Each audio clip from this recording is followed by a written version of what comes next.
Carolina Panthers fans have an insatiable thirst for Panthers news and opinions.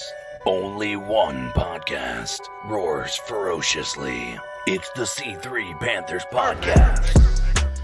What's up, Panther fans? It's the C3 Panthers postgame. Today, the Carolina Panthers fell to the Chicago Bears. 23-16 was the final score in what was a hard-hitting thud of a thud match when it came to defenses playing hard. Two potential defensive rookie of the year candidates in Jeremy Chin and Jalen Johnson opposing each other, making great plays on both sides of the ball. But unfortunately, the ball did not fall in favor. The score did not fall in favor of the Carolina Panthers as they fall to 3-3.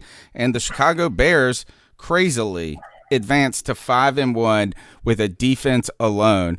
But we're going to be here today to chop it up and on the longest running Panthers podcast. That's right. It's the C3 Panthers podcast. We're live on Tuesday nights. That's our main go-to night. But we also have this post game that you can be a part of by calling in to the show, 252-228-5098. That's 252-228-5098. Smash the thumbs up button. Give us a like. And you know who I like? My man, my co-host, the man, Cody Lashney. Welcome to the C3 Panthers postgame. Tony Dunn, man, we have a lot to talk about today, and I hope everyone's excited for this show because we have some real honest opinions for y'all. Y'all know I do. And I have a brand new nickname for Teddy Bridgewater, and you're going to have to find out what it is, folks. That's called burying the lead, ladies and gentlemen. We have if you like Teddy Bridgewater, you will be soft on this nickname, and if you dislike him, you will like Cody's humor. Listen, as always, we're going to do it with the most lit Panther fans in all of YouTube. George West, 10 Tizzy, Robbie Switzer, Near Vosh, Dakota Tumbleton, what's up, bro? 10 Tizzy, Underground West. The whole crew's in here, Tony. Ain't nothing to do it but to do it. Let's roll. Man, I love to see people in the chat room. People are following as we speak. You see them popping up on your screen. And thank you to all the people who listen later on iTunes, TuneIn, Stitcher. I just applied to Amazon Podcast, so it should be up there soon. So thank you for your support, guys. You can find me on Twitter at @cat_chronicles. And I got my man, Code Dizzle, CK in the house. How you doing? Man, been better. Been better? Oh, yeah, the Panthers did lose, and this is a post-game show. I mean, it's not a bad day. I mean, like I said, it's something we knew we were coming in to face one of the better defenses in the league. They are as advertised. There is, quite honestly, exactly what we talked about on Tuesday night, which is whose defense is going to be better. And quite honestly, I feel like our defense was pretty good for the most part. And decent. And it was better than good. We can still point out some weaknesses, but nonetheless, all in all, I felt like our defense held its own. It reminded me a lot, and you guys are going to hate me for this. It reminded me a lot of the 2015 Super Bowl, where our offense couldn't get anything done. The defense was holding its own, by all accounts. They weren't letting big plays happen. Kept us in the game. Kept us in the game the entire time. I wouldn't even blame this on coaching either. There are some things, some plays that I felt like could have been better, but all in all, I felt like it came down to execution on offense. And I feel like on almost all factors, our offense failed. Starting with our quarterback, transcending to our wide receiver, DJ Moore, and Robbie Anderson not being able to be open more because of his the focus they're putting on him. And the fact that we don't have tight ends is so evident. Yeah, they're non-existent. They're not part of the team. Yeah, that's a huge priority. I feel like if we plan on contending this year, that has to be a focus we have for trading the possibility of a tight end to the Panthers again. But nonetheless, all in all, like I said, I think that we're not crumbling because we faced a damn good defense. I just think our offense needs to get its wheels back, and I'm hoping next week with Christian McCaffrey and Curtis Samuel back, we'll be able to start greasing those wheels again. We want you to be part of the discussion. There's a lot to talk about today in the post-game show, ranging from Teddy Bridgewater's performance, the offensive line performance, DJ's Butterfingers in some ways, I think has to be part of what we're going to talk about. I want to talk about the toughness of Shaq Thompson today, so we'll be tuning in for that. Chin, the defense, and our inability to get to Foles in the long run. So a lot to talk about tonight, and we've got Greg, the Bat Daddy, the Stat Daddy, the man of many podcasts, also to help chop it up with us. Welcome to the show. Thank you, sir. Pleasure as always, and it's a very fun time talking about this with y'all. Got a lot to talk about today. I think me and Cody are going to be agreeing on quite a bit, and I think can't wait to see what some people in the chat room say about this game today. Cody has a new nickname for Teddy Bridgewater. Interested to hear it, but I've got a new motto for the Panthers. Maybe instead of keep pounding this year, we should just be consistently average. Oh, God. Be our new motto, So, consistently I feel average. like Hey, at least we're consistent. Yeah. At least we're consistent. actually, I don't think we were consistent today. In fact, I would say this is one of our more inconsistent performances of the season. This was not. So, This was not what we. this was actually like the opposite of what we thought we were becoming in so many ways. The defense did I'll play make a well enough comparison. to cover that up. I'll make a comparison, and the defense is the only thing that's improved from this. But this reminded me a lot of our game against Oakland. We were in it. We shouldn't have been in it, but we were in it all the way to the end. And even beyond that, at the end of the first half, you know how many receptions our running back was targeted on? 0. And that was very similar to our first half of the Oakland game as well. And it's a very similar outcome. I think that one Interesting stat comparison. somebody pointed out something in the chat, and I think it's super important here, and it's going to kind of lead into Cody talking about, I guess, what he wants to talk about, which is against 2 top-tier defenses, Teddy Bridgewater's stat line is 0 touchdowns, 4 interceptions, and that's the Bucks and the Bears. Teddy Bridgewater is holding the team back. Teddy Bridgewater is holding the team back, and I've said that it was going to be an issue, and it continues to be an issue. My new name for Teddy Bridgewater is Teddy Limp Dick, because it may be big, but it's soft, and no one likes a soft dick, bro. And Teddy Bridgewater has this thing where, one, when he does force the ball downfield, it's only late in football games when we have to have it. And number 2, it's Robbie Anderson or DJ Moore making an incredible catch after Bridgewater puts way too much air under the ball because he can't fit the football into a tight window. Or throws it 5 yards shy. This offense, the minute you have a rough and tumble Bears defense in your face, preventing you from hitting the check downs and hitting those easy plays, there were times when I told y'all had time about to throw this. the This was my football, concern. and I he told you. didn't. Teddy Bridgewater is average. This is actually a good football team. Our defense is getting better. Teddy Bridgewater is who we thought he was. And CK is 100% right. It did look like the Vegas game because Teddy Bridgewater is not enough to put us over the edge. Mm-hmm. If we're going to win, our playmakers are making plays and our offensive line is doing their thing. But Teddy Bridgewater overthrew DJ Moore. I don't blame DJ for not coming down with a one-handed catch. I blame Because DJ for not catching that in the end zone. The one earlier, Yeah. yes. And we're going to have third Dude, down. Teddy, And- no, DJ, we got lots of questions about DJ's hands at this point, man. I was pissed off. I do want to highlight something. There is something special happening in the chat room right now. After hearing your nickname for Teddy Bridgewater, the focus turns to the phrase tight windows. Yeah, man. Hey, It's like, how do you ain't getting nowhere tight, man. Come on. Oh gosh, thank you. The on. internet remains undefeated. All right, let's. Yeah. Okay, so I the think chat room. Sorry. Greg said something that I disagree with, which is the consistency, right? And the reason you said consistently average. I'm doing a play on your words, so I'm not really I got you. disputing your I got you. position. But the guys, the Panthers have been winning with time of possession. They've been winning by running the ball. They've been winning by not turning the ball over, by really limiting penalties, other than we've had some problems with defensive penalties. But right off the bat, this team, right off the gate, gets backed up within, like on their first possession or second possession, whatever it was. then the sack.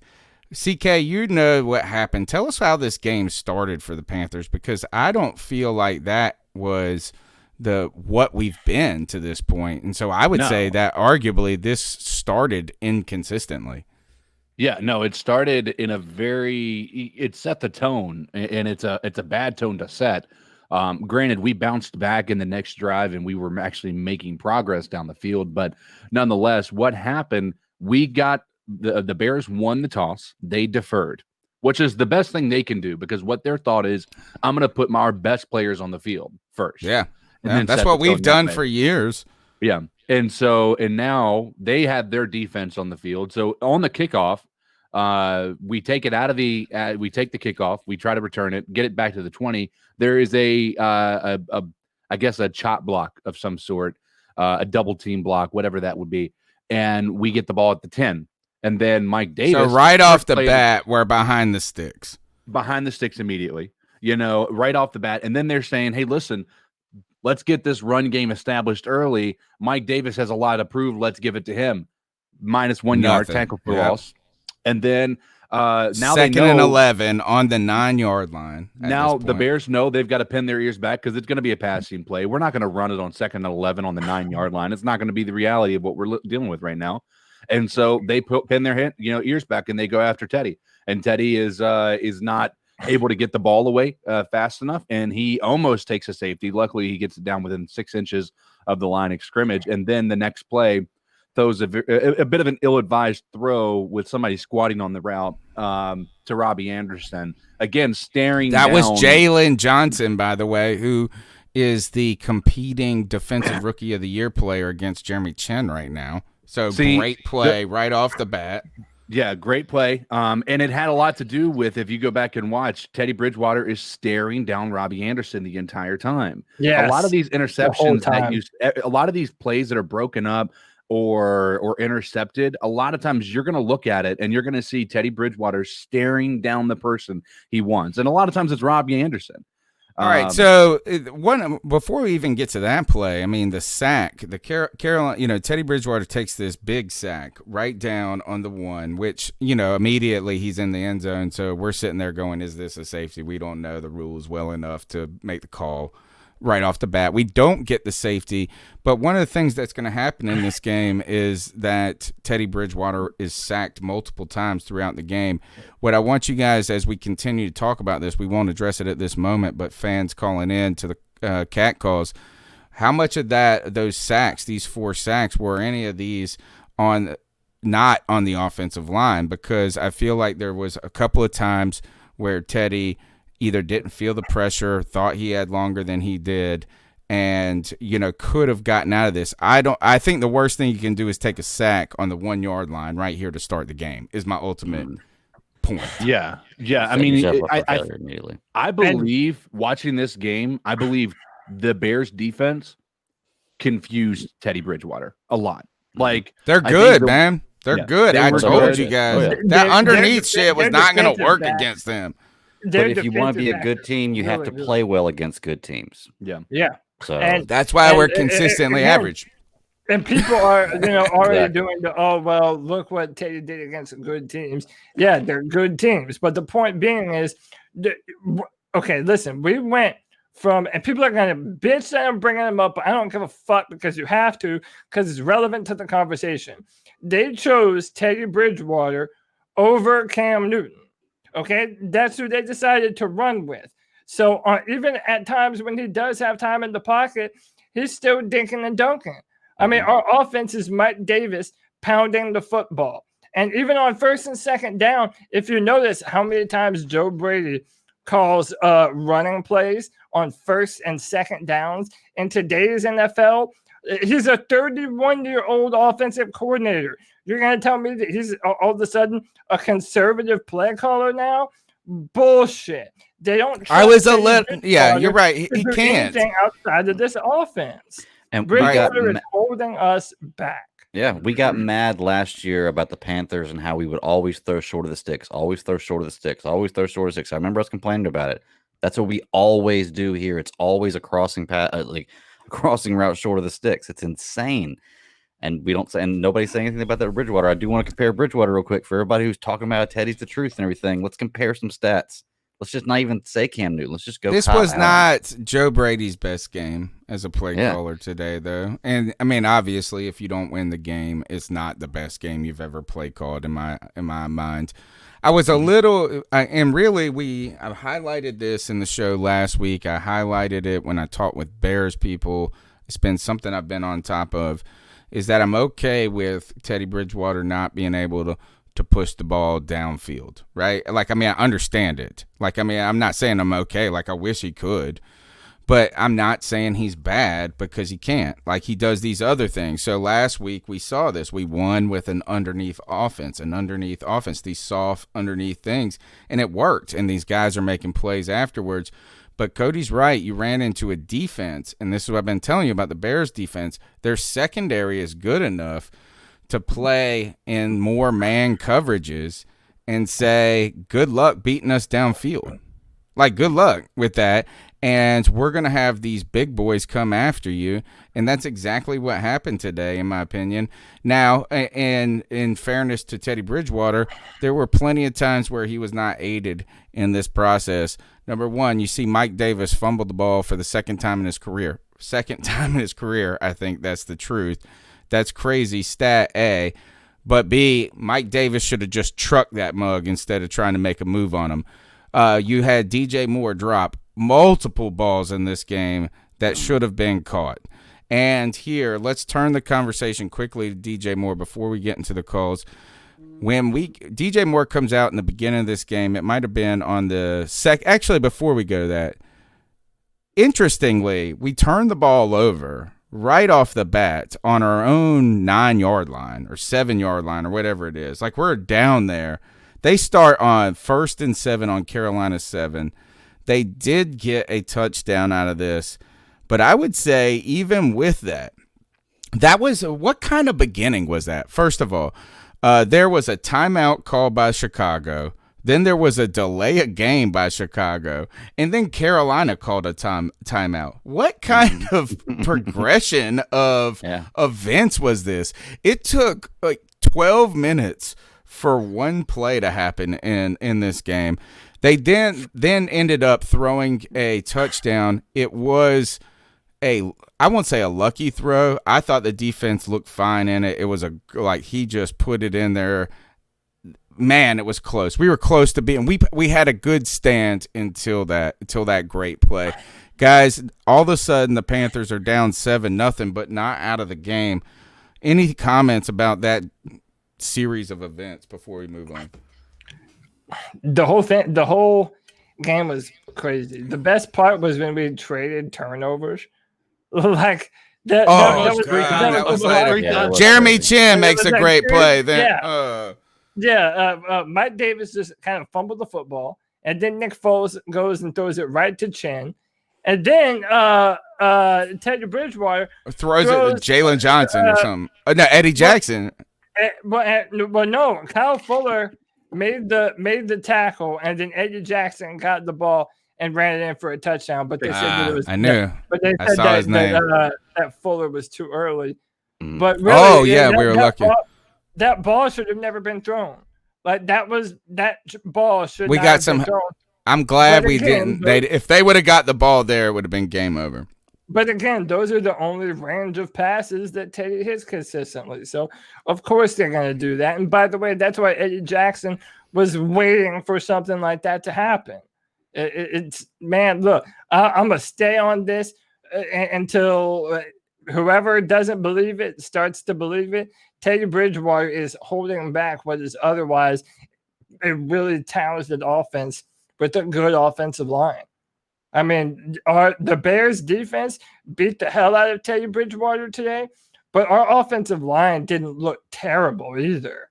Like it was a combination of a lot of different things, but Teddy Bridgewater doesn't deliver and threw an interception on the game-winning drive. I don't know what more people need to see. All right, so let's shift. We're going to get to the calls. The number is 252-228-5098. That's 252-228-5098. Thanks for your participation in the chat room. Smash the thumbs up button. We're going to get to the calls in just a moment. DJ Moore, first-round draft pick, now in his third season, I believe. Right? Third or fourth at this point. Today he had several important drops. Last week I said it was nice to see DJ starting to play with some confidence, and I thought we were about to have that in this game in the first catch he had, where he goes like 12 yards and muscles like 4 dudes, stiff arm someone like Steve Smith. But then later, big part of the game plan, dropping passes. Cody, DJ Moore, our pick of the litter in that draft over Calvin Ridley, third year. It's time for. Why is he not catching the ball as consistently as he should be? My stock is so down on DJ Moore, man. Listen, Teddy Bridgewater, for all the shit that I gave him, he threw a touchdown pass to the back of the end zone where only DJ. A tough throw. It looked like a prayer too, and it turned out to be like a legit ass throw. Yeah, I think you got to look from his point of view on that too, though. Like, I'm not going to defend DJ Moore. You got to come down with that because you play football. There's going to be boys in your face all day. But you guys saw Will Fuller running full speed right at him, and his eyes are looking down at him. Like, and he takes a shot. But he was so high in the air too. DJ was like dunking on those mugs, though. Yeah. But that's what separates the men from the boys. Yeah. You go up and get it. You know you're going to take a shot. It's in the end zone. It's about points. And by the way, can I mention something that drives me up the wall? And I don't know why I haven't mentioned it, or maybe I have. After every single reception, be it positive, negative, whatever, DJ Moore looks hurt after every single play. Like, he's so slow to get up, and he's like rising and that's how Cam looked after every play too, though. No, he did not. But yes, Cam always looked hurt, and that's also how AJ Green looks every time. He looks like he's just been in it. But here's the thing that I like about that is he looks like he's hurt, but he never takes a play off. He's back in the lineup right after every time. I know, because the best player in the NFL history as receiver was inactive today in Curtis Samuel. Yeah, 100%, dude. And you felt it. Tough, yeah. Did you guys hear the announcers three different times called 3 different receivers his favorite receiver? At the beginning of the game, it was Curtis Samuel, he's missing, and DJ Moore's his second. Then DJ Moore's his favorite receiver. Then Robbie Anderson's favorite receiver. Same guy. I don't think they know. I don't think they put a lot of That's effort Jonathan Vilma. He's new. I like him, even though I didn't like him as a player for the Saints. I think he's like trying to be. He's coming on pretty smooth right now. He did call him not Jeremy Chin. He called Jimmy Chin. Yeah, but you know how hard it is. Name for Jimmy Chin, other than Jimmy, guys. Yes. So you know how hard it is to call those games anyway, or at least in my opinion, it is. So just real quick, just continue. CK, what'd you see from DJ? You said he's out there every play, though. He is. And you know what is they don't really do him any favors. They a lot of times they put poor damn DJ is taking the big wallops. He's taking hits, bro. All the time. I mean, at the same time, look at the fact. Hey, real quick, Tony, our webcams aren't working on our side. You're fine, but like none of it's not. Oh, they probably are like watching me like flip around trying to get the cat calls working. But yeah, go ahead. But no. So in the same breath, I mean, you've got to look at what DJ Moore did, and he made an incredible catch over top of some incredible players, right? Down the field, a 39-yard bomb or whatever it was. Now, granted, the only reason that's an incredible catch is because he wasn't able to be hit in stride. He had to come back to the ball through the defender. But he did that at the very first time he got the ball at the beginning of the game in the second series after the interception. He got the ball. He did this nice little Smitty, stiff arm, and you saw that, Tony, because I know you posted about that one. He's not a bad receiver, guys. I just think that unfortunately the problem is he had the drops in the moment, right? And even I'm like everybody wanted to talk about that 4th and 2, like. He is a number 1 wide receiver, right? He wants to be a number 1 wide receiver. He got the ball in his hand. He had it in his possession. He landed awkwardly and he dropped it, right? But 100% is not on him. 90% is on Teddy Bridgewater for throwing a very difficult catch to ball to catch. Either way, when he's wide open in an offense that against the defense, he hasn't been able to be wide open in all day, and he's finally wide open, and now he has to make this acrobatic catch. Come on, guys. I mean, you got to give DJ Moore a break in that regard. His stock may be going down because he did drop some balls, but he still had I think he had the most yards in the team today. Yeah, last week he was only like 15 yards shy of having the most yards, I believe. I mean, he's putting up yards. I like DJ. Yeah. I just wonder if he was slightly in overdraft. You know, I just said that because at of the his time. size, is this? That was my you first know. time I was ever on the C3 Panthers podcast ever. It was right before DJ Moore was drafted. And if you go back and watch that video, it's, by the way, I'm not saying that he wasn't a good pick like I thought at the time. Right. Yeah, exactly. When we drafted DJ Moore, I was like, oh, really? Come on. I didn't see a true game changer in him. And by the way, 3 years in, I don't think he's proven to be a real game-changing receiver. Now, I think he's a great number 2. I think he is a great number 2. I think he is like what Mohamed Sanu is, which is somebody who's he's not a great number 2 anymore. He was a great number 2 like 12 years ago. What I mean is like when Muhammad.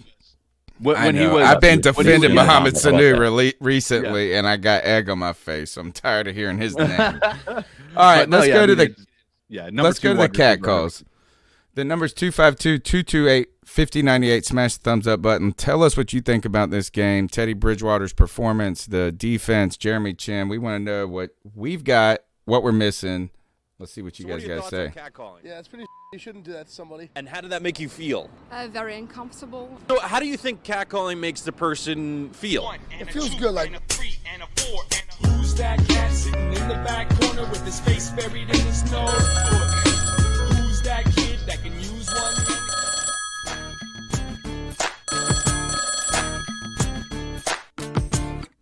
Yo, this is DJ and Raleigh. This is what I'm talking about. I'll give Teddy credit. He looked good the past 3 weeks, but he kind of got exposed today when he went up against a really good defense. He was ineffective, and they brought him back down to earth. Mm-hmm. The defense made some mistakes, but I'm not as mad as them. I really feel like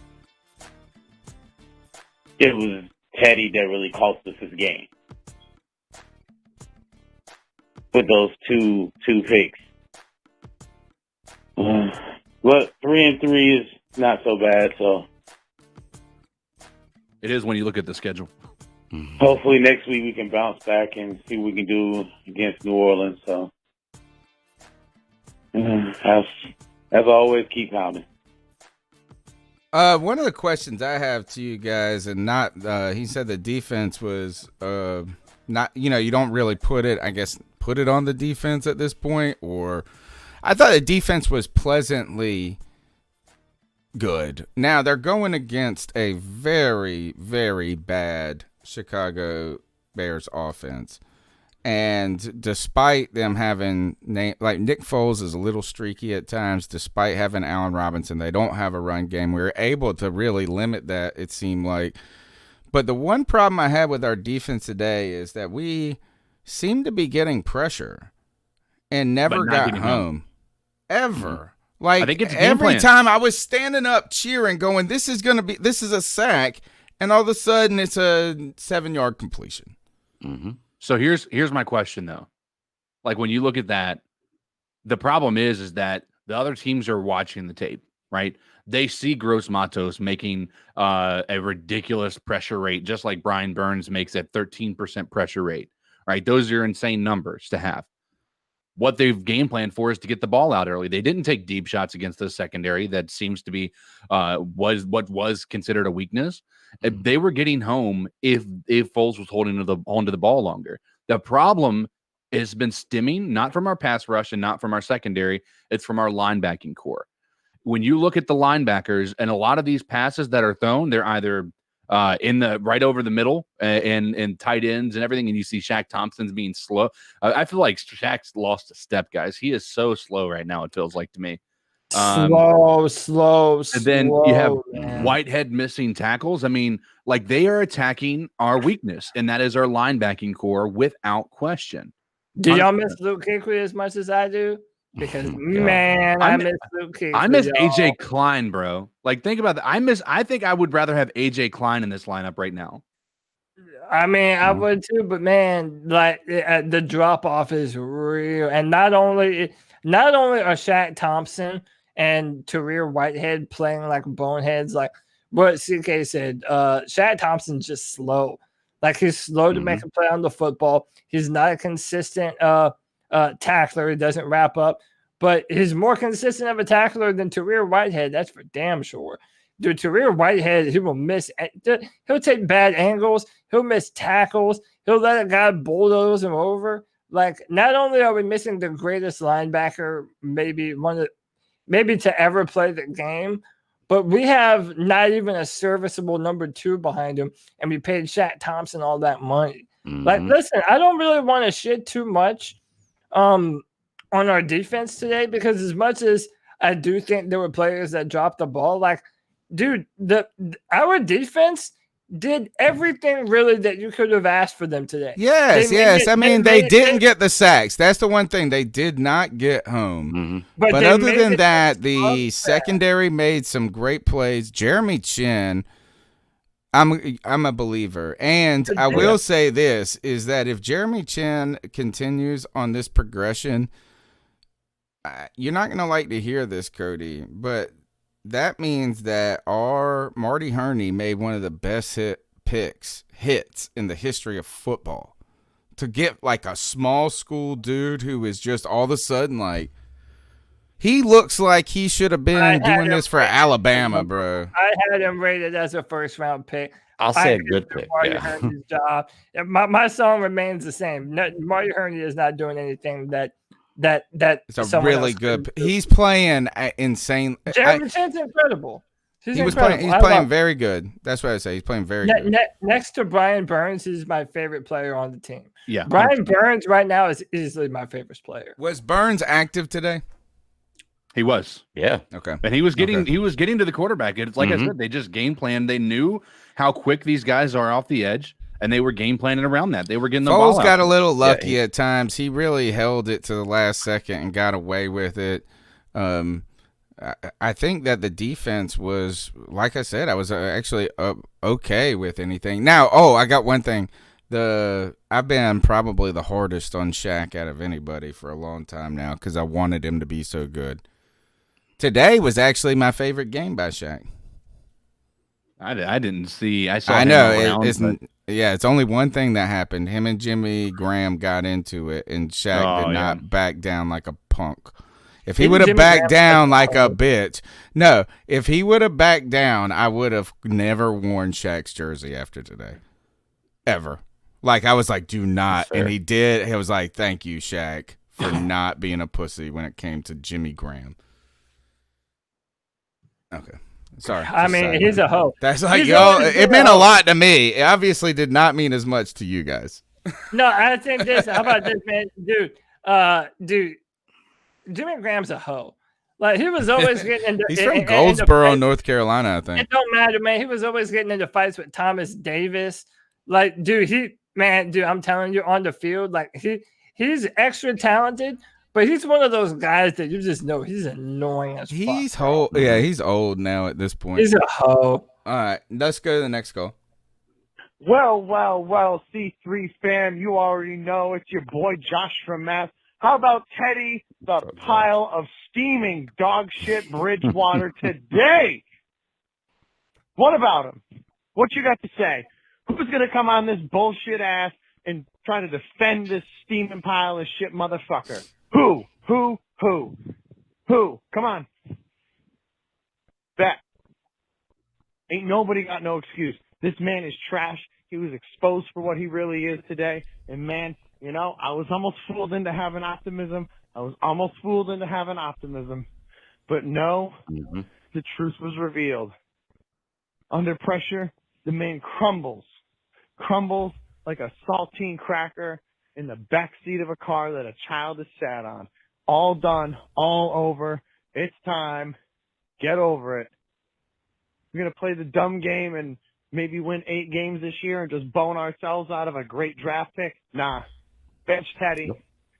Put Will Greer out there. Let it ride. Period. Let it ride. He's silly. Go for a great draft Will pick. Greer was inactive today. Teddy looked bad. And you go, oh, well, DJ Moore dropped that one pass or this other pass. Yeah, if Teddy was better in this game, then that one pass don't matter, bro. Come on. You're still gonna. I just thought I don't think Teddy was bad as much as inconsistent in this game. He always was a fraud. He's always gonna be a fraud. That's the way it is. All right. Now I get it. Some of y'all got hype and thought, oh man, Teddy's gonna do this. He's got a great pass percentage. It's funny when Cam Newton was throwing tons of short passes and getting all these easy completions. Y'all complained about it and said, well, yeah, but they're short passes. They're just short this, they're short that. It's easy game. Well, no, but it's Teddy. Y'all are ready to bow down and blow this man? Come on, man. Be unbiased. Be football fans before you're Panthers Everybody fans. is infatuated with Teddy's with what's going on out there. And there's too many of you who are just willing to give Teddy a fucking pass because y'all just, oh, well, it's a different quarterback, so it's going to be better because y'all are just Cam haters. Y'all didn't like the man. That's fine. You don't have to like the quarterback. But you do have to be realistic. You do have to face the facts. You do have to look at the reality, and you do have to fucking look at what the tape tells you. And Teddy's numbers have not told the same story as his goddamn tape.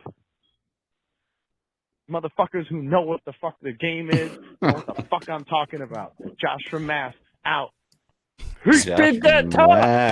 Give him the applause. Spit that talk. And it's making me so mad that Panther fans continue to do this. Oh, you're a bad fan because you don't support Teddy Bridgewater. No, I'm a good fan because I don't want Teddy Bridgewater to continue to be the quarterback that brings this team down, dude. So, yeah, I'm hoping that we get another quarterback in the draft. Are you kidding me, bro? Come on. Like, this notion that if you don't just blindly cheer for the team and everything that they give you, that you're a bad fan, dude, that's nonsense. That's utter nonsense. We've been honest with y'all from jump about who we thought Teddy Bridgewater is, and every single game, even the ones where we win, he does nothing but confirm that. So it's like, it's a tough spot to be in, man, because it's hard to pull for this team. All right. I know the fan base is kind of divided over like the embrace Teddy or hold on to Cam mentality, right? I mean, that's kind of the thing that is where it seems like we are pushed apart. But for me, there is one similarity between kind of the two. It might be a stretch. It's kind of more of a similarity between Teddy Bridgewater and the Mike Shula game plan. So one of the things is that when Cam Newton would trot out there and have a 20 for 35 passing game or something like that, or even less than that, it'd be like 17 for 27. And when you look at the percentage, is that it was like, man, this guy, if he was completing more passes, this would have worked. My point being is in Mike Shula's offense, there wasn't a lot of opportunity for incompletions. Like, it kind of was predicated on it working. And so when it didn't work, it was like when Cam wasn't just completely on, the game plan almost made it even worse, like, because you're putting them in high percentage positions, this and that. Teddy is the guy that you kind of want if you're Mike Shula in that point, because he's going to have that high percentage. But the funny thing, or the ironic thing about it, is that Teddy, when he turns the ball over at all, he immediately becomes the antithesis of kind of what you need him to be. If you can't push the ball down the field, like, what do we need you to do? Have a high completion rate, not turn the ball over, right? Move the drop, long, extend drives, and get in the end zone occasionally. What happened today? Turnovers, poor completion rate, didn't get in the end zone. So, I mean, it's just kind of when you don't have – it's almost like Teddy's ceiling is so low. But he just touches it so often that it's not a problem. Yeah, it's dink and dunk. Stats lie.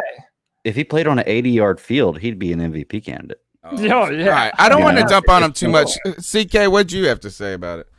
I was going to say about the idea of us. I think, and maybe I'm wrong in this. I mean, we're going to constantly look at Cam and think, man, he was our quarterback and everything. I think we can all agree we've gotten over that, right? We're past the Cam Newton. I am. I feel like I'm at that point, I think.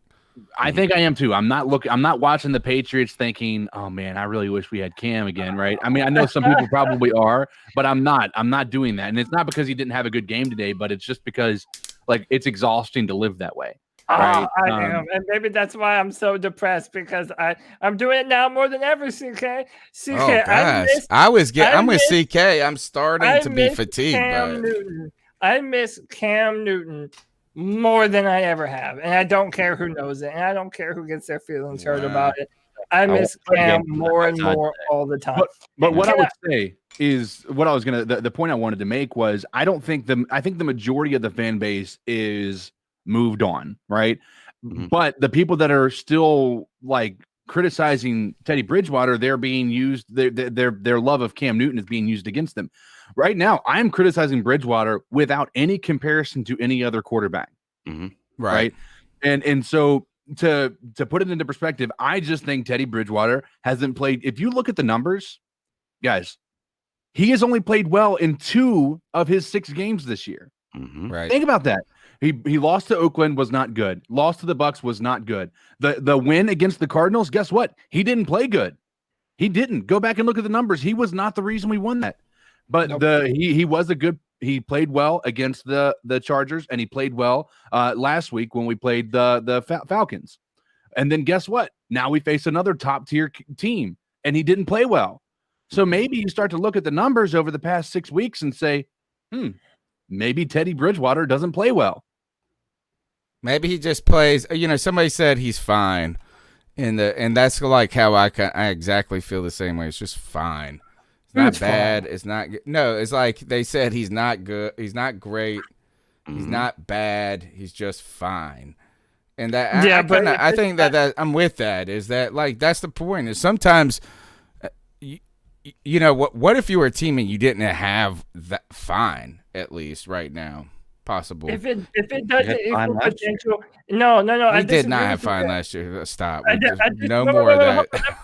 Let me disagree with that though. Fine is not fine if it doesn't equal playoff victories and Super Bowls. So no, it's not fine. It's not fine. He's if he's not going to put us over the edge to win us the football games that we need, then he isn't the guy. It doesn't matter if he's average or not. All right, to prevent people from being just upset about this only being an anti-Bridgewater moment, right? Is that at the same time today is we ran up against our first very good defense of the season, right? Maybe our second. Tampa's is I would say very good, but they have not. Arguably, Chicago is better than Tampa's by a long shot when it comes to just points allowed. But I'm just saying this, is that our offense did slow down today when it ran into a juggernaut defense, and that was a problem for us, and we saw it. So it's not even just all on Teddy. Look, the offense today did not win. And by the way, so can I just say something real quick? That Bears team that you saw today, that's the best case scenario for what this Panthers team can be under Teddy Bridgewater. I like that Bears team. No. I think they're good. No, this is what I mean. I like that Bears team. They're good. But does anyone think that the Bears are going to go and win the NFC Championship game, dinking and dunking with their offense? No. Does anyone think? Okay, that's my point. They have a really good defense, but they're missing the key ingredient, and so are we. Mm-hmm. And back to my fine comment, Tony, I just wanted real quick. Teddy Bridgewater has 150 more yards, 3 less touchdowns, 5 more interceptions, and 4 more losses than Kyle Allen did in his first 6 games of the Panthers last year. I love Kyle Allen had a worse team. Kyle Allen had a worse line and worse receivers than Teddy Bridgewater does right now. So let's just, when I say fine, I'm just saying he's exactly what I said he was. He is Teddy. He is Kyle Allen. I love he's Kyle Allen. This makes me question if like my wife is fine. I thought my wife was fine. We know. Hey, let's keep in mind, guys. Let's reel it back a little bit. Last year he still had Greg Olsen. Last year he still had Christian McCaffrey. For all of those, hold on. A weapon last year, really. But hey, no, listen, he was better. Like, let's be honest, he's a bigger of a weapon than Ian Thomas and Chris Manhertz are right now. Fair point. And so, but what I'm trying to, the point I want to make is like we have faced we have faced some really good defenses, right? I'm still of the mindset that, hey, listen, here's the reality. If Kyle Allen faced this team today, it would have been the 49ers game last year. Maybe Kyle Allen did have 280 yards, 2 touchdowns, and a 73% completion rate today. Okay. So, all right, can we go to the next call? I got to take a whiz. You guys got to cover it. Gotcha, bro. Hey guys, it's Jason calling from Colorado. Lots to break down in this game, so probably going to use up 2 voicemails again. Big shocker. I just wanted to start by saying how much I love all the different varieties of people's aunts having nuts and being uncles. And every time I get seen, it seems like every week we hear a new one, and it's still the best. But, going into this week, I was pretty optimistic. I really thought that we were going to be able to exploit the Bears linebacker core a little bit more than we would have otherwise. Or than we did, I should say. I do think that this is the first game where we really felt Christian McCaffrey's absence. I do think that he would be able to exploit their weakness in the middle better than Mike Davis was able to. He was very successful on the ground, mind you. And I mean, who is that new guy that I saw in there today? Who really, Cannon, I think was his name, that made a name for himself on special teams. He really trucked Ted Ginn. That was fun to watch. I thought our defense might hit home a little bit more. I saw that Yitzhak Gross Models was getting pressure on every 5.9 snaps, which was better going into the week. That was better than Myles Garrett, Khalil Mack, Joey Bosa, Shaq Barrett, and T.J. Watt. I'm not saying that's the only thing that makes a good pass rusher, but it puts him in good company. I think I'll just leave it at that. Mike Davis was leading the league in broken tackles. Again, you're not going to be able to count on that against a high-caliber defense like the Bears. But it was nice to see. Also, Mike Davis being second in catching yards or second in catches and receiving yards. It shows that he's not, while he may not be Christian McCaffrey, he's certainly not far off. Teddy Bridgewater today, left us wanting, and he tried his best to do his best Cam Newton impression. He ran the ball more than he ever has, but he just wasn't able to shake defenders. He wasn't able to break tackles. He didn't have the same finesse that we saw with Cam Newton. That just speaks to Cam's athleticism and such. But, Teddy, especially with his walk-off interception at the end, that was a pretty disappointing way to end the game. I'm speaking of disappointment, to hear Whitehead continues to be a liability in coverage. I did see that we finally did bench him, and we put in, I don't even remember that guy's name, so it's not a complete loss. If we get rid of Whitehead and get somebody else on the field, I think that's a net win. Especially if the rest of the division doesn't seem to be doing too well. But Derek Brown has been doing awesome. While he has. All right, let's see. Maybe this was part 2. Derek Brown's been doing awesome, and he hasn't been getting the sacks, but he has been getting tackles for losses, and he's right up there in the top of the league for causing tackles for losses. Had a couple more today, and I think that KK's injury further validates the wisdom in drafting Brown rather than Isaiah Simmons in the first round.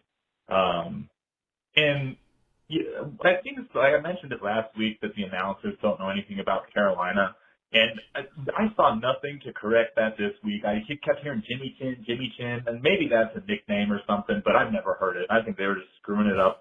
In the same sentence, that frickin' Vilma, I think is the guy's name, which I don't know how he still has a job. Him and Greg Williams both, after their role in the Bountygate scandal, but that's beside the point.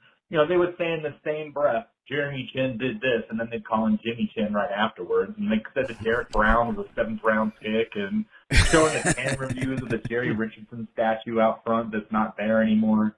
It just they got an F. It shows you that they're just recycling. They old got stuff, an and F. No one really knows what's going on down in Carolina, which is a good thing for us. I think that it helps us to have a bit of an X factor going into some games. It was missing this time, but I do think Christian McCaffrey would have been the difference maker here. And I'm ready to give Jeremy Chin the, defensive rookie of the year, defensive player of the year, NFL MVP for all I'm concerned. That guy's playing his heart out. And while he's not always in the perfect position, he never gives up on plays. And getting that key turnover right there after we fumbled and getting the interception right after, I mean, he didn't let the bad circumstances get into his head. And as a rookie, I think that's super promising. I think this guy's going to be a franchise player.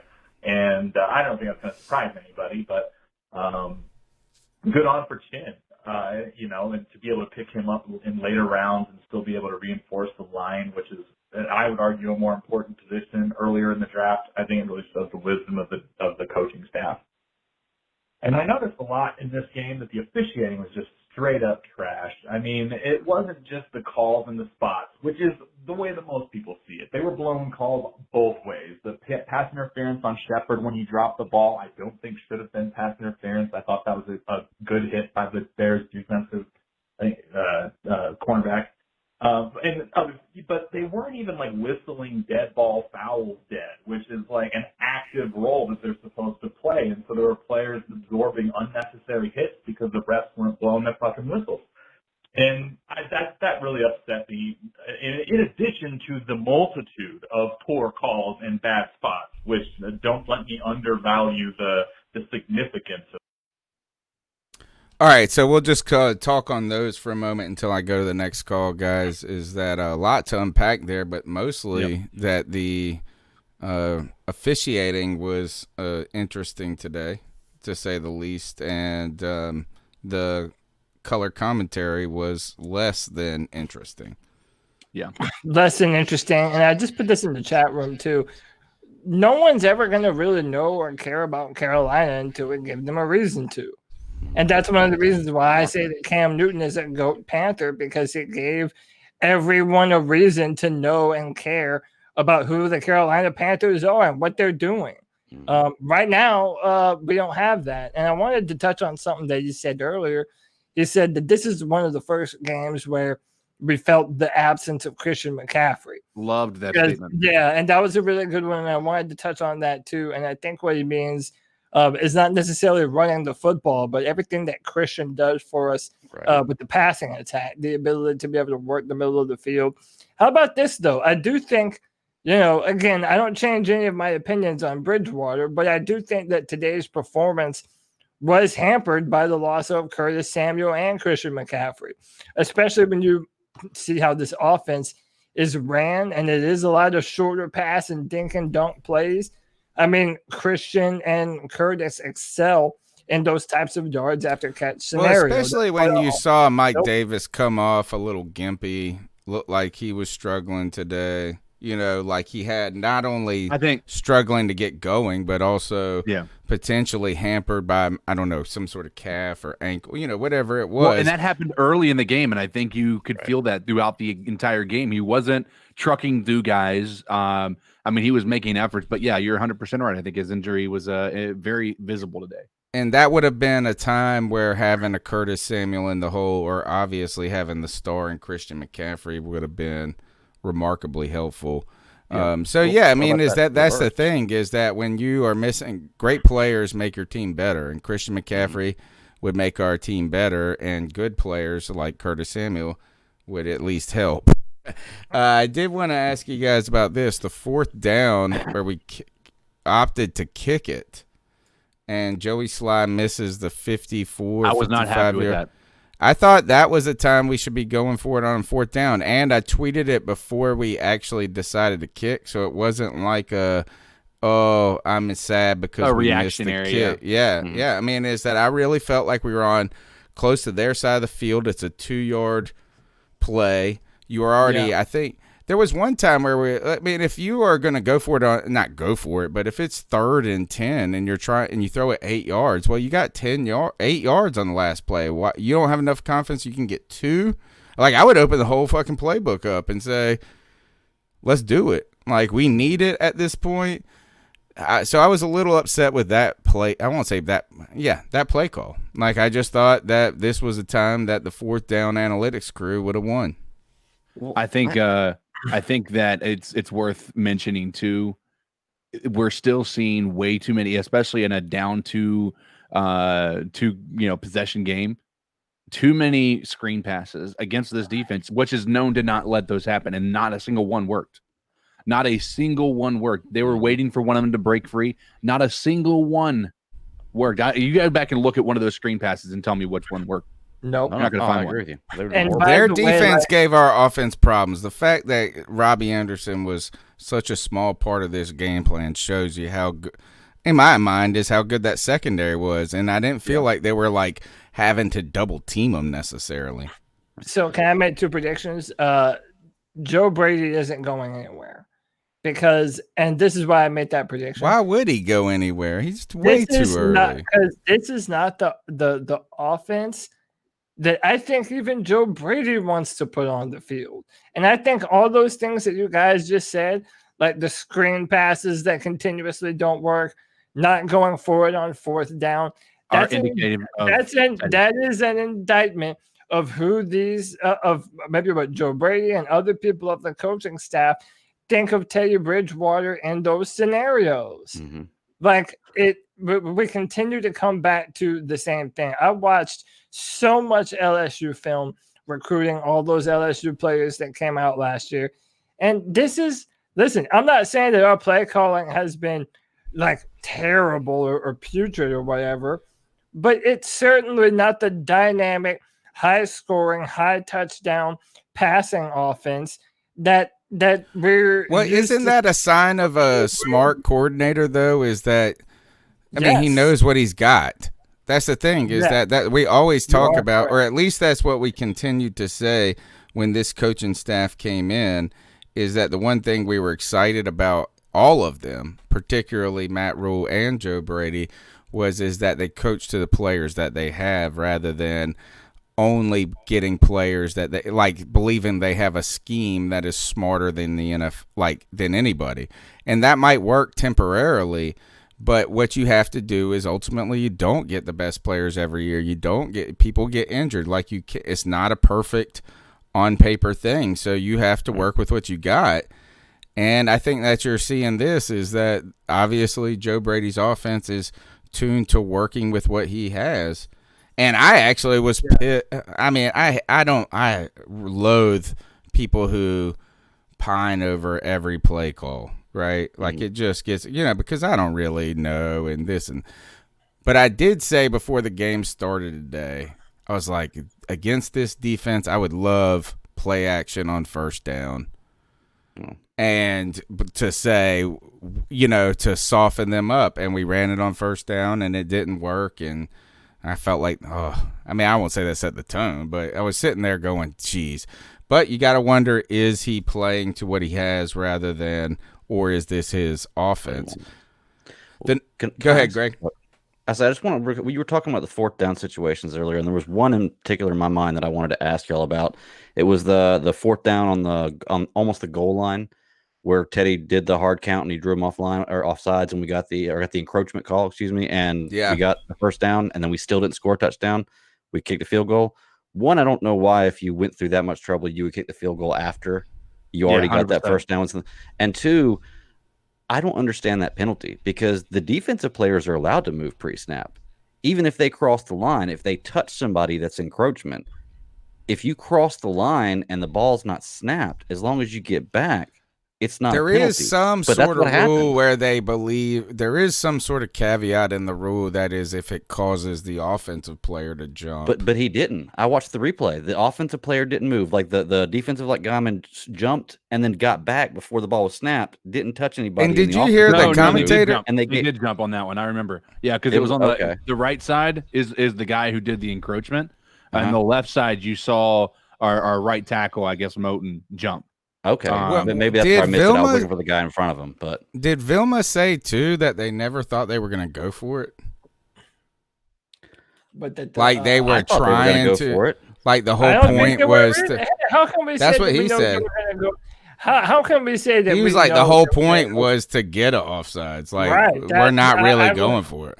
That's what he said on the broadcast. I don't know if it's true. I guess in the reverse of that, you would say they would get the penalty. It'd still be 4th down. You'd have a 5-yard longer field goal. So I mean, I guess you can make that argument, but I think they were going for it. Or they would have called time. I don't know. They should have been. I don't think they were going. I don't think they were. I think they should have. I'm with Greg. They should have been, but I don't know if they were. I do agree with the call. I think they were just trying.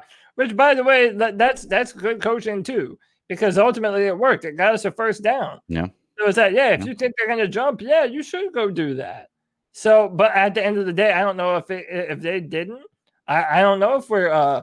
I think we're probably kicking the field goal. Listen, we have to be, and we haven't even mentioned this. Are we not one of, if not the worst? Maybe not the worst because there's some bad teams, but are we not one of the worst red zone offenses in all the NFL? I think we might be after today. We were 27th going into today. I'm willing to bet you we're probably the worst after Dude, today. we listen, for a team that's 3-3, right? We're sitting at 500.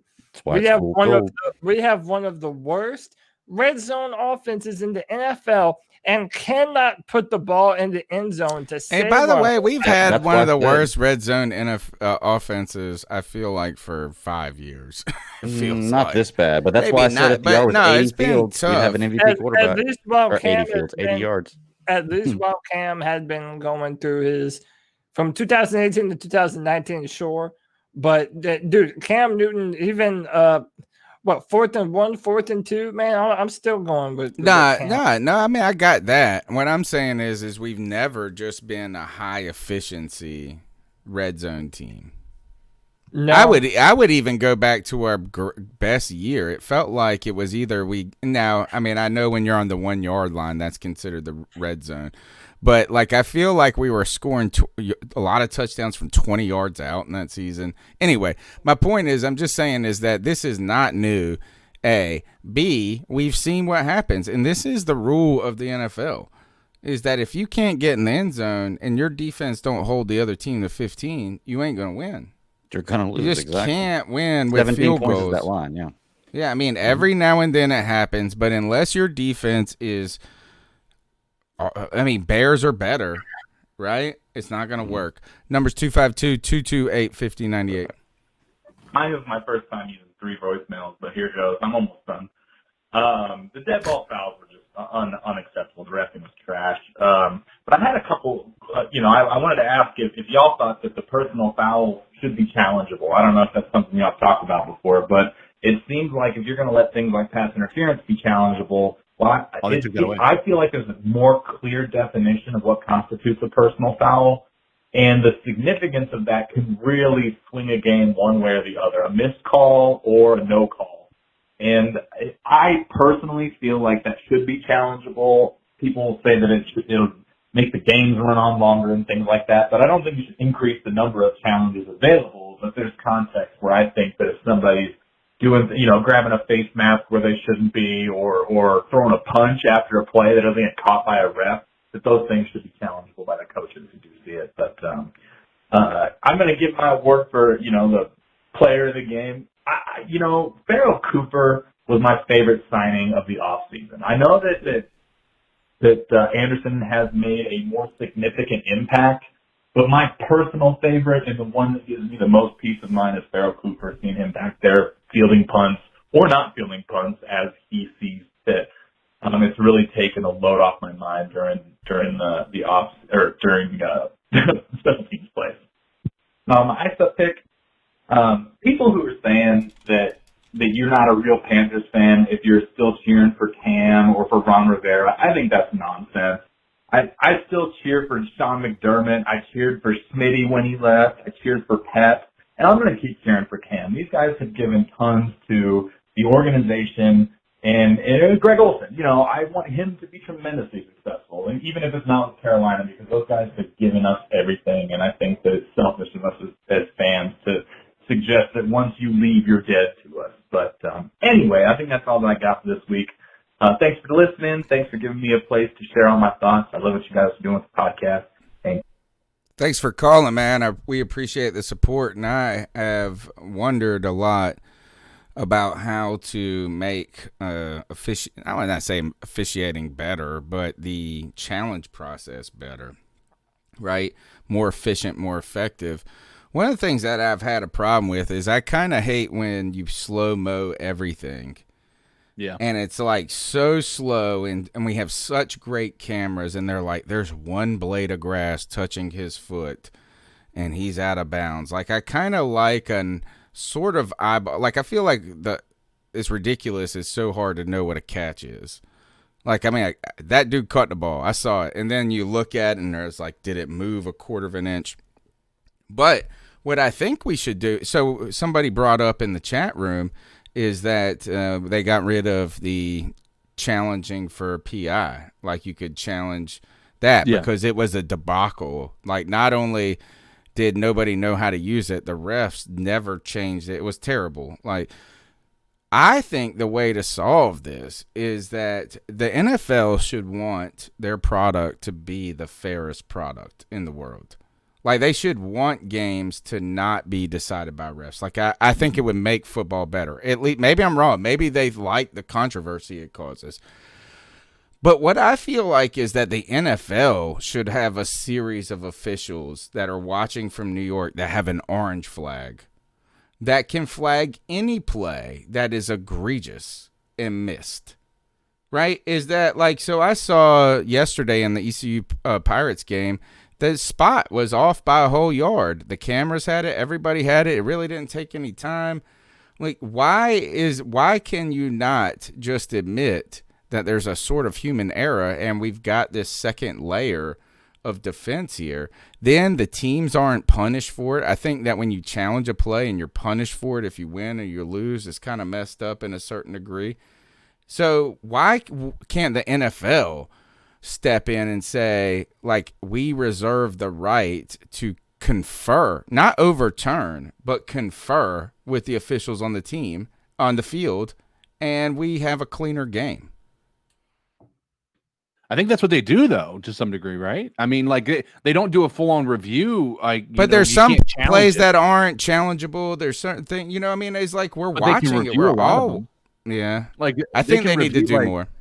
Yeah, no, and I don't disagree. I think that when you do slow things down, I mean, we've been on both sides of this. The part of it that I think is so tough is, yes, you can have one swing one way, but I think if you look at the law of averages, it all evens out at some point. So yeah, I mean, being able to challenge all this stuff is irrelevant. Like, eventually it's going to be, you're going to be on the opposite side of that, and you're going to be benefit. Like, similar to today, we'll talk about this because I think it's important, right? The Bears fans, are going absolutely nuts. I had one person on my Twitter feed say, I really think the Panthers paid off the refs. And I'm just, I comment because I'm like, hey, and I'm trying to be reasonable in my comments. I say, listen, I know what it feels like for you guys because you have to face Rodgers to see all the calls go his way. I get it. 100%. I get it. But at the same time, you've got your bear goggles on. And so what you're looking at is you're seeing penalties, but you're not looking at the other penalties that we got called for that were in your favor, and it was like, oh, you're not even watching the same game. I said, I pointed out those two at the beginning, the pass interference on Rasul Douglas, and then that illegal hands to the face that gave them a first down when it shouldn't have been a first down. Yeah. It was like on the shoulder, wasn't even close to a illegal hand. And the Troy, was it Rasul Doug? There was a Troy Pride. I thought it was Troy Pride. That one. I think they gave it. I think they called it on the wrong person. Okay. It was Rasul Douglas that they called it on, but I don't know if it was actually him or not. Like, but here's another example. Here's another instance of what I mean is I don't want to slow the game down. I don't want to make it so robotic that everything that is terrible. But for instance, when they get down and they get to they have the touchdown like at the end, and that you can't see anything, and they don't know if it's a touchdown, and they run down there and they see where the ball's at. Why don't you just have a chip in the ball? where it goes bing, bing, bing, bing, and then the question is about was his knee down, not about whether the ball. But if the chip didn't go off, the ball never fucking crossed the plane. I just feel like we have technology today, and I don't want to change the game aspect. So I don't necessarily, as someone who likes baseball but doesn't really watch it and have a podcast about it or anything. I like the ump in there. I don't know if I want it so robotic to just be like green light, red light, green light, red light. I don't know if that's what I want, but I do think there might be more of a happy median. And I don't know if the NFL has found it yet. 252-228-5098. Let's go to the next call. What up, C3? It's your boy Mike. AKA Supreme Lita.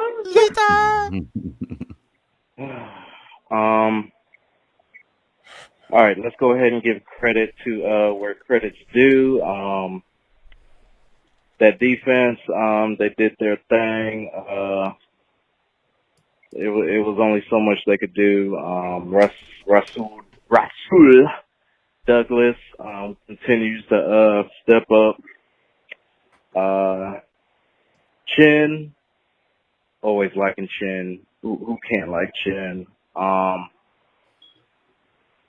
God damn. On those replays, where was Teddy throwing that ball? That was great coverage. I know he had to get that ball out, but shit. It was almost like that Carson dude was the intended receiver and the defender, DJ Moore, was trailing.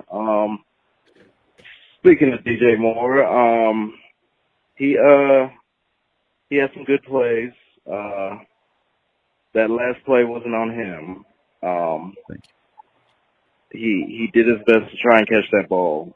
That ball was just a tad bit overthrown. We just gotta sock it up. Look forward to next week, because not only are we at the Saints, but we go right back on Thursday night to back to Carolina at home against the Falcons. If this is a true test, if we have any chance of smacking anybody up this year, we have to win these next two games. I gotta go, boys. Keep pounding. Panther Pride till I die.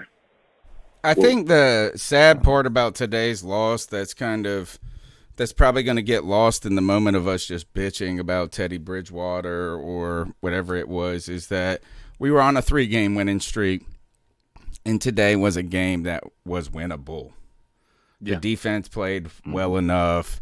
We didn't start out well, and still somehow we're still in it a lot. And we found every opportunity to have a missed opportunity. Yeah. And I hate to use those words. They said it in the announcement, missed opportunities. Yeah.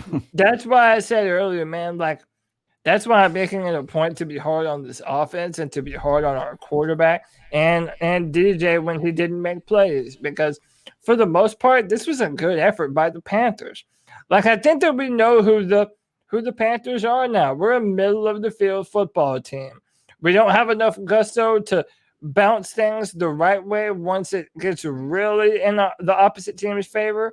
But whatever, man, we'll keep it close. And then luck be a lady, man. And it'll either swing towards us or swing. Well, that's fine. We'll be better next year then. You know what I'm saying? If we get 6 wins this year, 9 wins the following year, 13 wins the next year. That's the goal. No, but that's how you build a team. They're not going to build with Teddy. Ain't building like that, bro. I'm telling y'all. It's not going to build like that. Well, we'll see how it is in 2 years and who the quarterback is. 252-228-5098. Smash the thumbs up button. Be a part of the conversation. Yo, what's up, C3 podcast, man? Listen. Teddy Bridgewater, man. First and foremost, this is Google Boy Music from Twitter, man. I'm just calling in. What's up, my man? To rant my frustrations on this whole Teddy Bridgewater situation. That's what it's for. Sit on the couch, brother. Take a seat on the couch. So high. It was top 5 in yards. but yet they ignored the touchdown to interception ratio. Right. It's annoying at this point because it's like you basically already know what's going to happen. And to hear Whitehead, man, like, Jesus, some adjustment has to be made, man. Overall, not too bad. I did see some good stuff.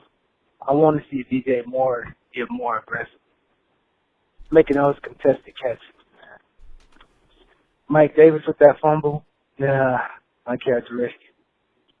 3-3.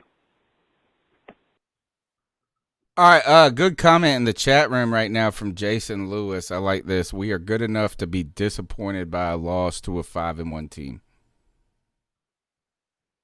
And that is, that's it. And that's why I'm happy. That's why I've been happy throughout this whole time on the podcast. I'm not even disappointed in Teddy or anybody, because there was a moment where I went into this season thinking if this Sunday show was really going to be a giant chore. Yeah, but Tony, what if today was just? I'm just saying, isn't today better than if we would have just had some dude come and dick slap us the whole afternoon? Yes, and no. I'm happier than if we won. Dude, I don't fucking care, man. I want the better draft pick. I want the quarterback. That's the only thing. That's the only thing. We're too far away for that. We're too far away from mediocrity that. Again. You're going to be happy if we end up 8-8. You're not settling. Do you want a team to go out there and be shitty? Do you want them to quit? No, I'd rather a bad year if it means you get the it's guy. It's difference between being a bad year and playing as best as you can. But here's the thing, too. You've got to remember with these guys, I mean, every single one of them are fighting for their lives, right? For their careers, for their money, for their contract, all of this stuff, right? And if this coaching staff just turns off the accelerator because of we need a better draft pick, he's screwing over these other guys who are fighting for every opportunity to be able to actually make money in this league and support themselves for generations from here on out. And listen, do y'all understand when I say, like, I hope we lose every game? Like, no, when I say tank, or I never even say tank, no one in our coaching staff and no player on this football team is going to go out to lose games. No one is saying that they're going to do that or that there's even a reality where they would fathom doing that. What I'm saying is I'd take a bad year if it meant getting the quarterback for the next 20 years, so that way we can be a legitimate contender. Well, good news. 3-3 is not a good year. So, we're in the midst of a bad year. Don't worry. We're 50-50. The other thing that I would point out, or I hate the idea of touching rock bottom, right? I don't like that idea, is that I know everybody, you draft gurus like that idea. But in reality, I want you actually here, do the homework for Tuesday night. You do it. You're the draft guy. You go ahead and tell me how many teams who have had 3 or less wins the following season made the playoffs and within 2 years made a Super Bowl. Y'all are thinking short term. No, I'm not. And then second, I was watching this show every now and then when I'm in a weird place. I watch this show, Hoarders. Yeah. All right. And what I don't like about this show is that they're not hoarders. They're actually just filthy trash people. It's like a dumpster. I always thought a hoarder was someone who was like, I collected every Time magazine for a bit. No, these mugs, I was watching this one episode and this bitch, excuse my language, ladies, shat in her own living room because she said her dogs did it, so why can't she? I don't understand that. But there was this one episode where these children were taken away from their mother because she had a drug problem and they had to live with their hoarder grandmother. And they went to school, and what was it? They said something like, they said we smelled like trash or smelled like, and it was like, God. That's and it wasn't even, they weren't even trying to be mean. It was like, you smell like dog shit. No, literally, you actually smell like, once I feel like a 1-in-15 team, you get the smell of dog shit in your jersey. I don't want that. I don't want to go to school and people make fun of me for smelling like dog shit.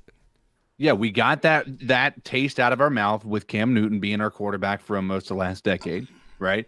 And I think people forgot that we had to smell like shit for 1 year to be able to get a Cam Newton. And wasn't that year long enough? That's my thing. Wasn't that 1 year long enough?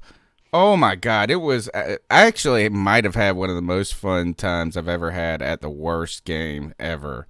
Because we got on the Jumbotron twice and stuff. Anyway, I don't want to smell like shit. And shout out to Philadelphia Eagle fans whose breath smells like shit. Or shit, to be specific. Next call.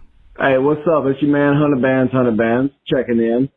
Look, y'all, after the game, man, Teddy missed himself some passes. Teddy missed himself some plays. DJ dropped a couple of balls here and there.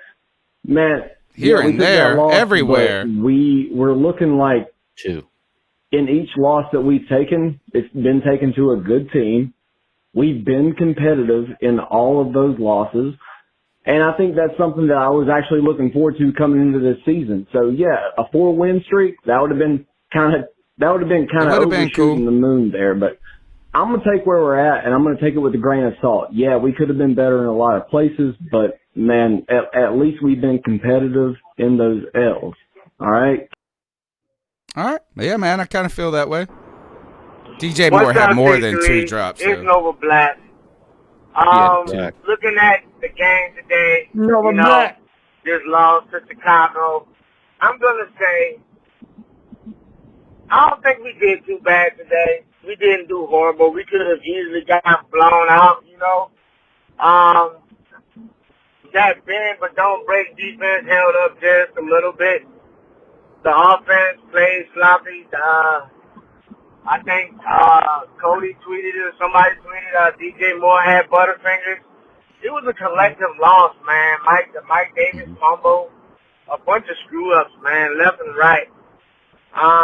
I think we could play much better, but hey, listen, we contended with the Bears. We don't have KK. We don't have Christian. We didn't have Curtis. I know the game missed his speed because DJ failed us on third downs, on critical downs, where Curtis usually comes through. I'm not, throwing no shade, but it is what it is. But overall, man, I give us a B-, maybe a C+ if there is such a thing, because we played sloppy. We played very undisciplined football today, but we still hung in there by field goals. And other than that, I look forward to the game next week. I look forward to the games week after week. I hope that we can continue to get better because I think this is the first time we played against a real playoff contending team thus far, besides the other 4 teams that are undefeated. Anyways, keep finding, guys. This is Nova Black. I thought Cody brought up something earlier that was good about this. Is do we really think the Bears are that good though? I think their defense is legit. Yeah. It is but legit. You've got to keep in mind who won the Super Bowl in 2015. Defense. Yeah. Broncos. I mean, they did have Peyton Manning though. Did you see Peyton Manning that year? I know, but it's still not Nick Foles. Well, Nick Foles has won a Super Bowl. Yeah. Can I give another hot take real quick? We are now in the era of the NFL where that is less and less true. Because in both the college national championship game last year and in the Super Bowl, you had one of the best offenses in football and college football against 2 of the best defenses in pro and college football. And guess what happened? The offensive teams won. The NFL is moving towards more points, more high-powered offenses, and more touchdowns. Yes, defenses, they have to be stout in order for you to be a legitimate contender.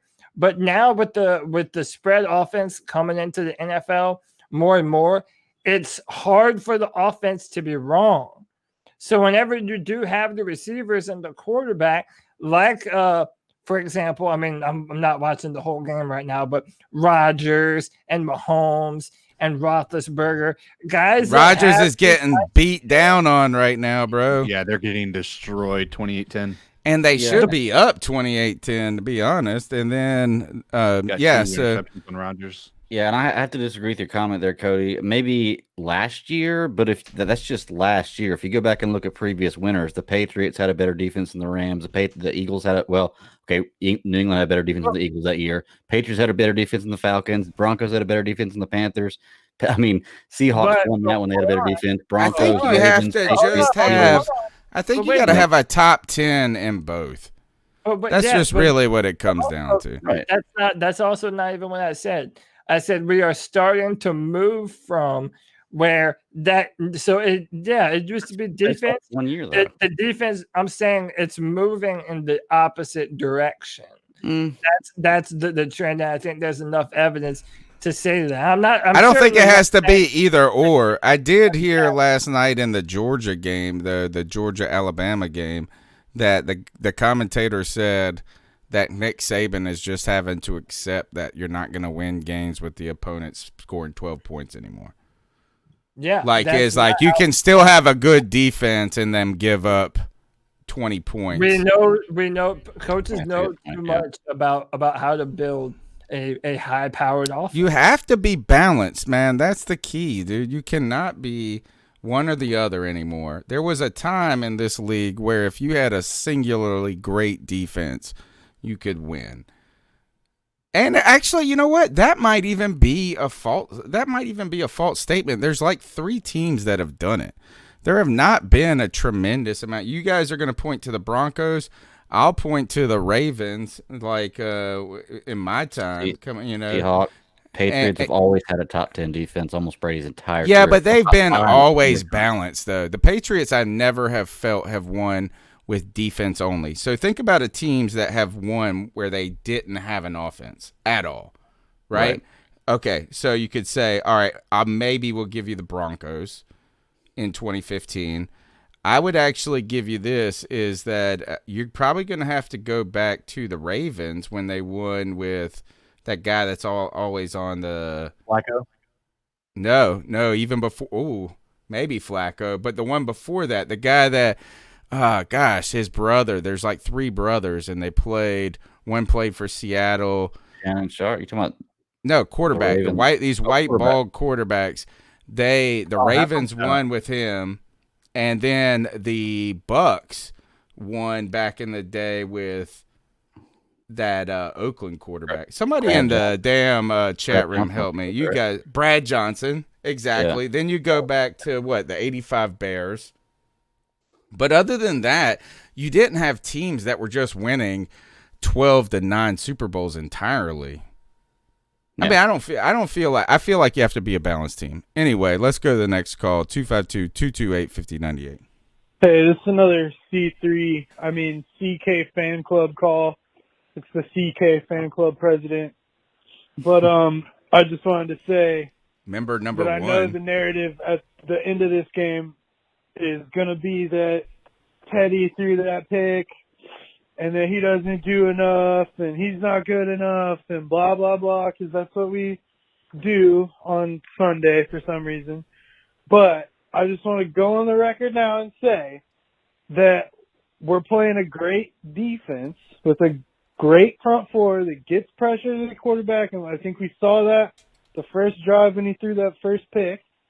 Mm-hmm. But what I think he's doing that I didn't see ever with Cam Newton that I always wanted to see is that when that initial pressure gets there and the offensive line breaks down and the first couple players start breaking the pocket and fucking things up back there, I love that Teddy knows how to do that Tom Brady fucking step through the bodies, step through the traffic, step up and make throws. Like, I love seeing that.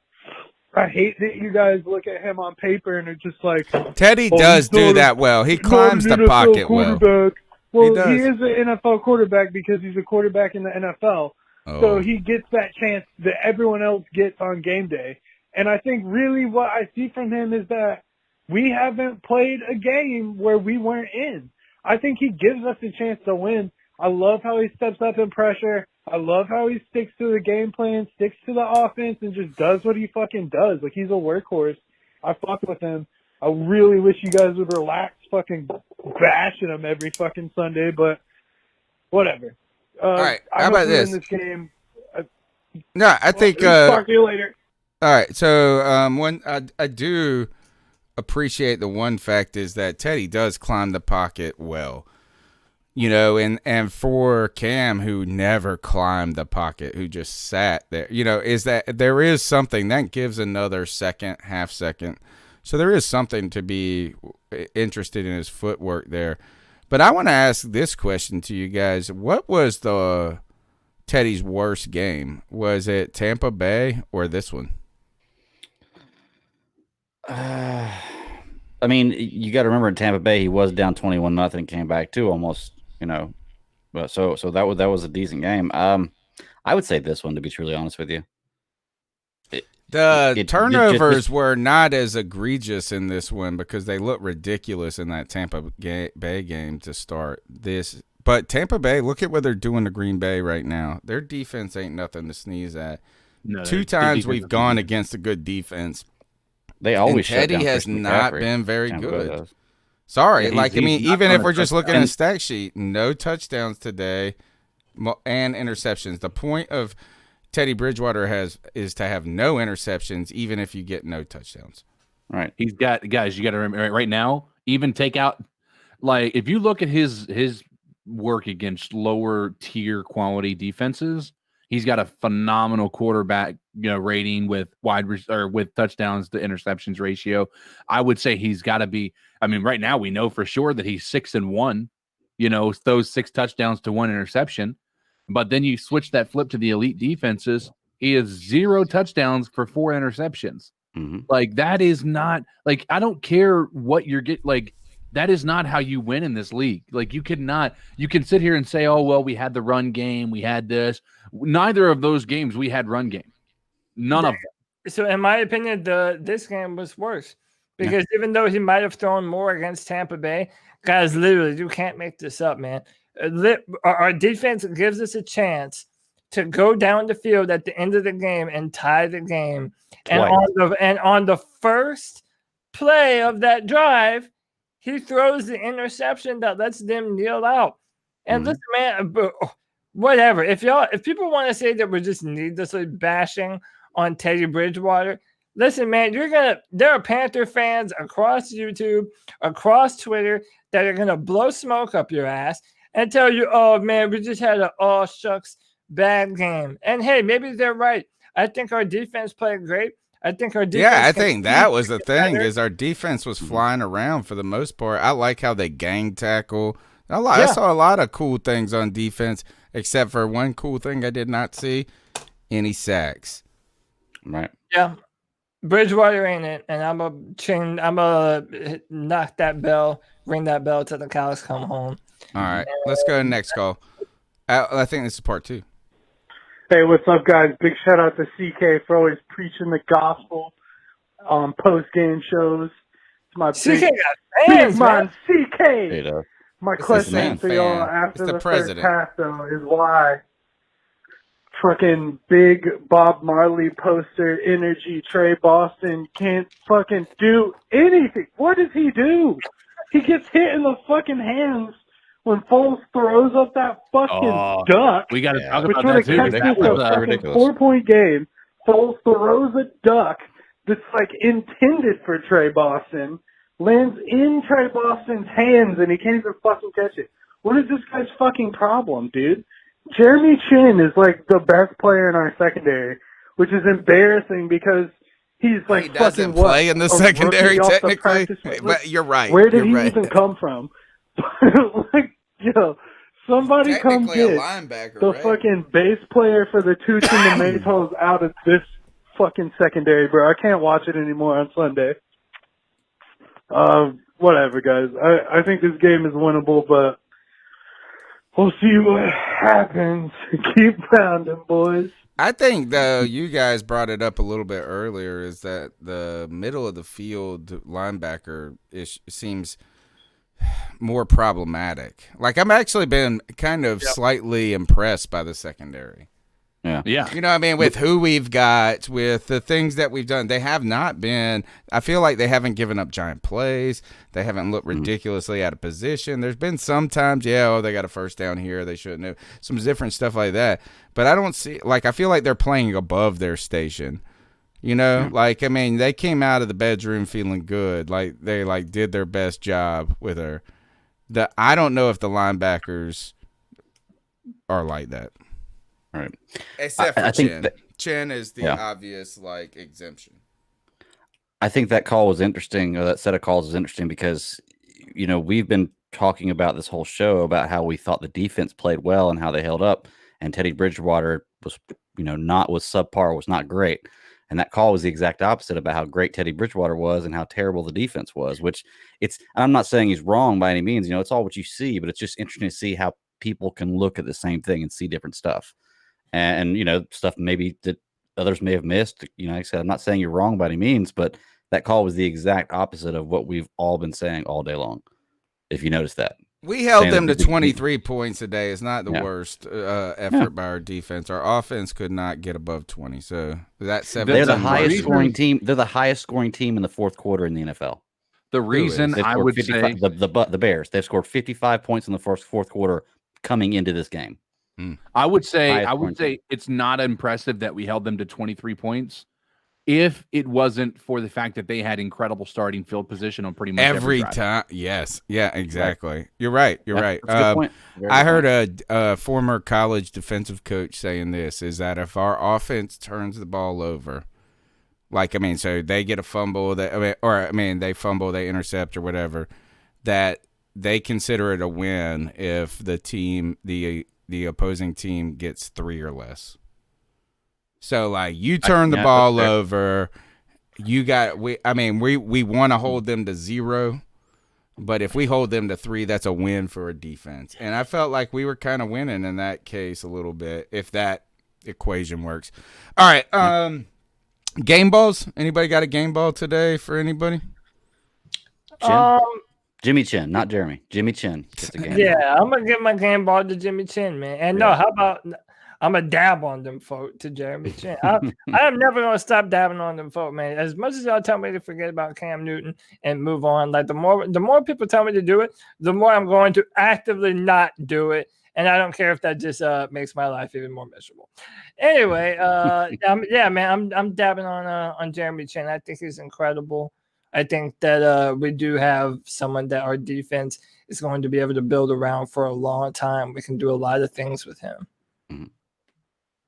I want to go back and look at I know we gave up 4 sacks, but I can't wait to go watch the game tape to see how our tackles did against these guys truly. They were working with, these dudes were relentless. So I'll be interested to see, minus Tyler Law, some different things on this offensive line. I don't think they were as bad as we made them out to be. I don't really have a game ball, to be honest. I don't got one. I don't know. Who got an interception for us? Chin? All right, I'll give it to Chin. You know what? Hey, Corn Elder had a really good play where he played through a block. Yeah. That was a good play.